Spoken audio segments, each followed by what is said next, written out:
ಮೊದಲನೇ ರಿಯಾಕ್ಷನ್ನು ನಾನು ಕಳೆದ ಸಾರಿ ವಿಧಾನಸಭೆಯಲ್ಲಿ ಕಾಂಗ್ರೆಸ್ ಪಕ್ಷವನ್ನು ಸೇರಿದಾಗ ನನಗೆ ಕೊಡ್ತೀವಿ ಅಂತಕ್ಕಂಥ ಒಂದು ಆಶ್ವಾಸನೆ ಇತ್ತು. ಅದನ್ನು ಇವತ್ತು ಪಕ್ಷ ಮತ್ತು ನಮ್ಮ ಮುಖಂಡರಾದಂಥ ಸಿದ್ದರಾಮಯ್ಯನವರು, ನಮ್ಮ ಮುಖ್ಯಮಂತ್ರಿಗಳಾದ ಡಿ ಕೆ ಶಿವಕುಮಾರ್ ಅವರು, ಪಕ್ಷದ ರಾಷ್ಟ್ರೀಯ ಅಧ್ಯಕ್ಷರಾದ ಖರ್ಗೆಜಿಯವರು, ರಾಹುಲ್ಜಿಯವರು ಮತ್ತು ನಮ್ಮ ಹರಿಪ್ರಸಾದ್ ಅವರು ಎಲ್ಲ ಇವತ್ತು ನನಗೆ ಜವಾಬ್ದಾರಿಯನ್ನು ಕೊಟ್ಟಿದ್ದಾರೆ.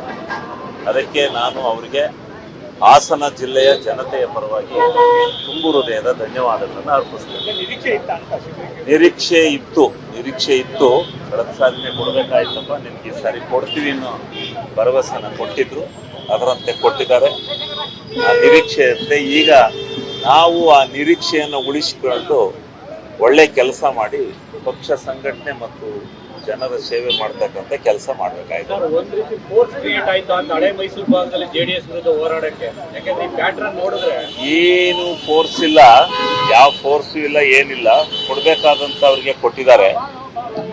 ಯಾರ್ಯಾರು ಆಕಾಂಕ್ಷಿಗಳಿದ್ರು, ಯಾರ್ಯಾರಿಗೆ ಸ್ಥಾನ ಕೊಡಬೇಕಾಯಿತು, ಅವರಿಗೆ ಸೂಕ್ತವಾದ ಸ್ಥಾನಮಾನ ಕೊಟ್ಟಿದ್ದಾರೆ.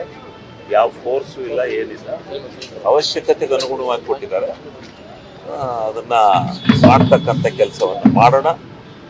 ನಮ್ಮ ಮುಂದಿರ್ತಕ್ಕಂಥ ಸವಾಲು 28ನೇ ಇಸ್ವಿಗೆ ಮತ್ತೆ ಈ ರಾಜ್ಯದಲ್ಲಿ ಕಾಂಗ್ರೆಸ್ ಸರ್ಕಾರವನ್ನು ಅಧಿಕಾರಕ್ಕೆ ತರ್ತಕ್ಕಂಥದ್ದು, ಅದನ್ನು ಮಾಡ್ತಕ್ಕಂಥ ನಿಟ್ಟಿನಲ್ಲಿ ನಾವು ಪ್ರಾಮಾಣಿಕವಾದಂಥ ಪ್ರಯತ್ನವನ್ನು ಹಗಲು ರಾತ್ರಿ ಮಾಡಬೇಕಾಗಿದೆ.